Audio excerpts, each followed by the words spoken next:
I started getting calls from parents saying my child was perfectly normal.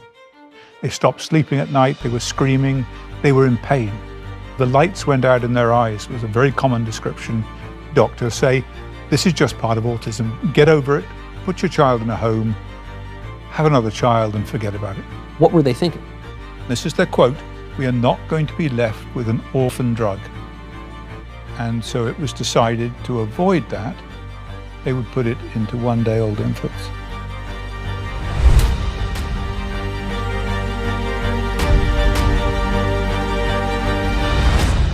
Do vaccines cause autism? When I was a boy, it was the left that was skeptical of vaccines, thought that there might be a link between vaccines and autism. It was the left-wing shows that promoted this idea. Now, politics has flipped upside down. It's people on the right who suspect that vaccines might cause autism or other adverse health effects. It's the people on the left who are defending Big Pharma. And here I am, still totally ignorant of vaccines. So I figured I'd call in a man who is at the center of this controversy, and that is Dr. Andy Wakefield. For the people who don't know who you are, you published the study in the 1990s that suggested adverse health effects from the MMR vaccine. And you have also been the chief target of everyone who wants to defend. Take me back to the beginning. Before you were one of the most politically controversial figures on the planet. Well, there I was. It was 1981. I graduated in medicine from St. Mary's Hospital Medical School in London. I was one of 5 generations, now 6 generations of my family to graduate from that medical school. Medicine was really in our blood, I suppose you could say. And I had a specific interest in inflammatory bowel disease. I got my fellowship with the Royal College of Surgeons, my fellowship with the Royal College of Pathologists, and I was running a research team. And in 1995, I started getting calls from parents, highly articulate, intelligent parents, saying my child was perfectly normal. They had speech-language interaction with their siblings, they were sleeping well, eating well, growing well. And then they had their MMR vaccine. I wasn't anti-vaccine, doctor. And within a very short space of time after the vaccine, they lost all their skills, speech language gone, their eyes glazed over, the lights went out in their eyes was a very common description. They stopped sleeping at night, they were screaming, they were in pain. I knew they were in pain, even though they lost the ability to communicate. As their mother, I knew they were suffering. And I said, you know, how can I help? They said, well, they were eventually diagnosed with autism. And I said, I know nothing about autism. You must have got the wrong number. Well, that's exactly the question I asked them. I said, I know when I was at medical school, autism was so rare, we weren't even taught about it. Yes, no, whatever statistic I saw, it said in 1966, it was 1 in 2,500. And then in 2000, it was 1 in 150. And then today, it's 1 in 36 kids is getting diagnosed with autism. Even more, 1 in 31. 1 in 20 boys. It's more common in boys than girls. How do you explain that?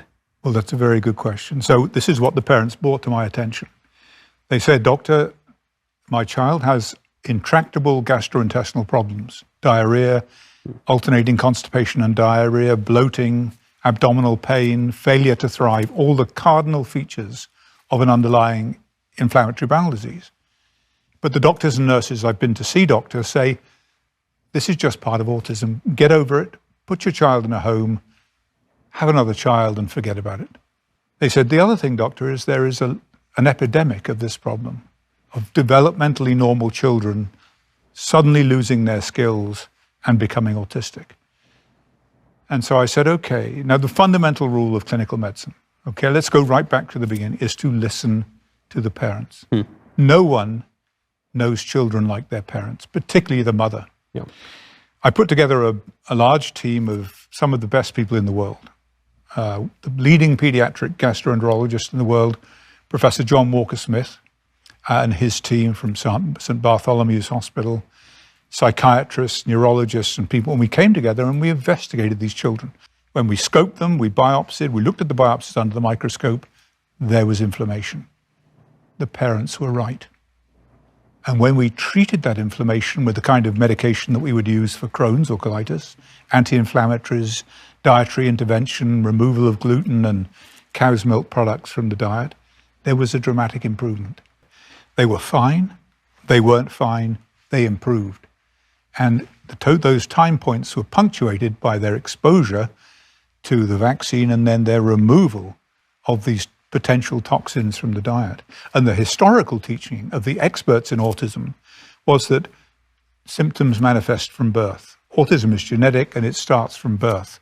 Suddenly it was, oh no, the symptoms manifest at 15, 18 months. That's not what you said. That's not what it says in the textbooks, because the parents had said, my child was fine, they regressed. They regressed in many cases after a vaccine. The expert opinion at that time is, my dear boy, children are autistic from birth, it's genetic, there is no regression, no developmental or behavioral regression, there is no link with any kind of underlying bowel disease, that's just incidental.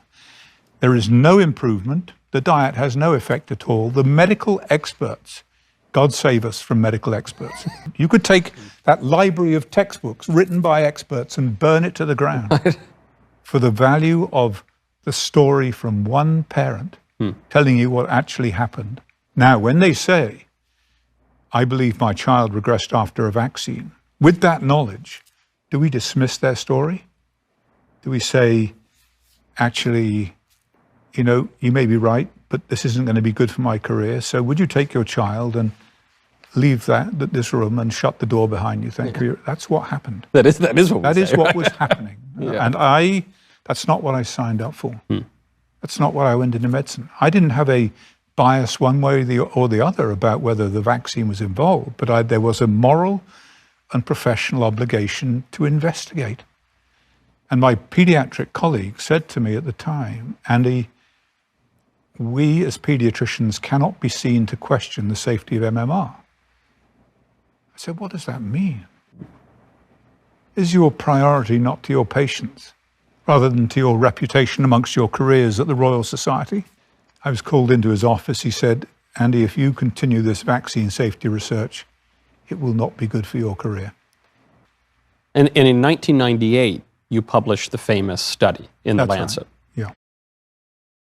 Yeah. This was a case series just reporting what the parents had told us, what the doctors had told us who referred them, and what we found on clinical investigation. We could not leave out the parents' reference to the MMR, but we said at the conclusion of the study, this study does not prove an association, let alone a causal association, with the MMR vaccine. And we said, what we do need is further research into this matter. And that was it. The study, it made no claim of causation. Okay, this was the important thing. And that's what I was accused of labeling MMR as the cause of autism. No, we faithfully reported the facts of what we found on clinical investigation. The clinical findings from Professor John Walker-Smith and his team, the pathologist's findings down the microscope from a highly experienced expert pathologist, the psychiatric findings, the neurological findings. That's what we reported. And we urged further research. Here was a great opportunity to understand what was going on and take what was historically an irreversible condition. We defended the pharmaceutical industry, we defended government policy and the World Health Organization and UNICEF and the major pharmaceutical companies that make the vaccines, the American government, huge interest. Now, this is really interesting in a historical context because now we're all familiar with cancel culture. If you are a doctor, however eminent, you stand up and you criticize, say, COVID vaccine policy, that's the end of your job. Doesn't matter how many papers you publish, doesn't matter how eminent you are finished. The way in which the system historically now deals with this kind of problem is to simply cut the person's head off. When you control the media, when you're in charge of the media and your target is one individual with limited resources, that's a kind of easy thing to do. They're an easy target, you take them out, and you hope that by doing that you will silence them and you will provide an example to everybody else. The safety studies on the vaccine were undertaken in small populations. They were not controlled trials. They were nothing that would have passed a drug trial for the FDA. And they were done on children in mental institutions because they were expendable. I was staggered by this. Staggeringly unethical. Yeah. Again, I was surprised because if I gave you 3 antihypertensive drugs, 3 blood pressure drugs at once, it would kill you.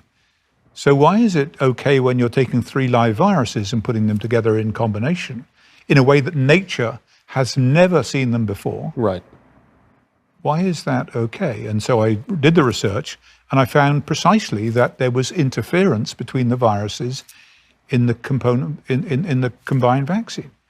But people are just, okay, moved on. Interference meaning what? Interference is that the immune response induced by the single vaccine was different from that produced by the combination, the mumps in particular interfering with the measles. So I said to the Department of Health, because I said parents might want to opt for the single vaccines at the time they were available in the UK and the US.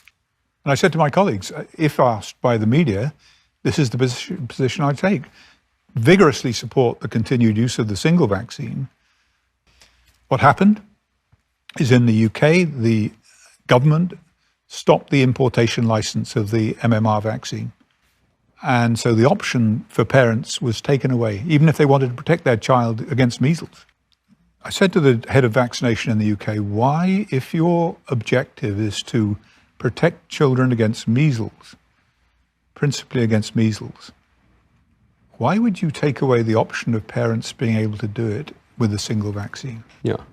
And she said, because if we did that, it would destroy our MMR program. So the concern was for the program and not for the well-being of children. And I was absolutely astonished, one, that she said it. And I said to David Salisbury, who was head of the government side of the vaccine, did you not do the safety studies to compare the single measles with the triple vaccine? And he said, no, we assumed that there would be no difference. They assumed that the COVID vaccine was going to be safe and made a9 on behalf of 9 billion, 8 million, billion people in the world. Yeah. Without, when they said it can be injected and it'll stay at the vaccination site.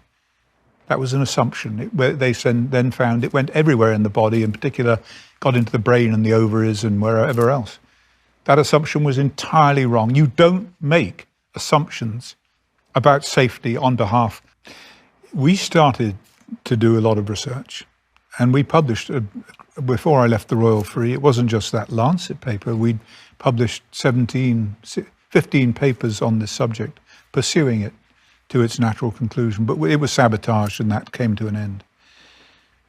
But I had the opportunity to go and present to the CDC. In 2001, Dr. Wakefield, look, every kid gets MMR vaccine, some get autism. How do you explain that? Well, that's medicine. A lot of people smoke, some people develop lung cancer. We don't know why. There are cofactors that influence your risk, but that's the way medicine works. For example, exposure early in life. Measles, when you get it under 1, is associated with a much greater risk profile than if you get it after 1, when your immune system intuitively is more mature.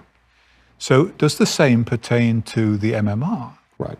If you get it younger, are you at greater risk of this adverse reaction being regressive autism than if you get it, say, 15, 20 months later? And they said, okay, we'll look at that. They went away, and to their credit, they did that study. And they found that it was exactly true. There was a highly significant risk of autism in those children who got the measles vaccine, the MMR vaccine on time, 12 to 15 months, compared with getting it later. Measles a greater risk factor for developing these symptoms than the MMR vaccine? Is there any difference between the two? From the clinical perspective, I can say that of all the children, by the time I left the Royal Free, we'd seen 183 children with this syndrome. And in those, there were just 2 who'd had the single measles vaccine. The rest had had MMR. The other question you have to answer is, if the prevalence of the disease had remained constant, or had even gone down with vaccination, then it may have been that single measles, the natural measles, was more dangerous. But it had gone up exponentially. It had gone up dramatically. And so the opposite seemed to be true, that this combination, given early, was a risk factor, which is what the study found. So we knew nothing about that. Why? Because the CDC buried it. They buried it for 14 years. They put millions of American children at risk of a serious permanent neurological disease in order to protect themselves, their credibility, and the program. They destroyed documents, they altered the data, and they presented a paper that said, it's okay, it's fine, go back in the water. And then Thompson said, this is 14 years later with all that damage done. It didn't mean at this stage still that the vaccine caused the disease in scientific terms. What it meant was the CDC had an obligation to do a bigger, better study somewhere else to see if they could replicate it, or to at least advise parents that they may wish to delay the vaccine while this issue was being resolved. But they did none of those things. They buried it and caused terrible damage in order to protect themselves and their reputations. So the CDC conducts this study, proves your point, buries the study, then comes out and says the MMR is great. On what basis, if any, does the CDC say, forget about that study that we're not going to tell you about, the MMR is great? They don't. What you're saying seems much more measured and scientifically grounded and ethically grounded than what the government is saying, which is we're not going to investigate these things, we're going to shut this down, everyone just needs to take these vaccines, forget about dubious studies. For a vaccine to be safe, firstly, the golden rules are that it is unsafe until proven otherwise, till the studies have been done, and those studies have to involve long-term placebo-controlled, randomized in susceptible populations against, a truly inert placebo. Those have never been done. I don't want my kids to get measles, so is there anything to worry about? Let me show you something I think you'll find absolutely fascinating. I don't know whether I'd love to be able to put this on camera, but this is a graph of measles mortality over the last 150 years. This is the UK, but the US is exactly the same. Yeah. So what you can see, these are the deaths per million children affected, okay? And what you can see is that measles, up until the 1920s, was a major killer. After 1920, it plummeted dramatically till it approached 0 deaths. Now, the question here is, what would have happened if we'd never intervened with vaccination? You can see that vaccines had nothing to do with this. What would have happened, here's the first scientific question, if we had never intervened with a vaccine? Now, there are many reasons for this. Virus-related factors, human-related factors, better sanitation, better nutrition. But the fact is, this is natural herd immunity in operation, and it is extraordinarily effective. 1 child per million, 100,000 in the UK may die during an epidemic. The same is true perhaps in America. He said, the question you should be asking is, what's different about that one child? What can we do to prevent the disease, the death in that one child, rather than giving every child a measles vaccine about which you know nothing in terms of the long-term consequences?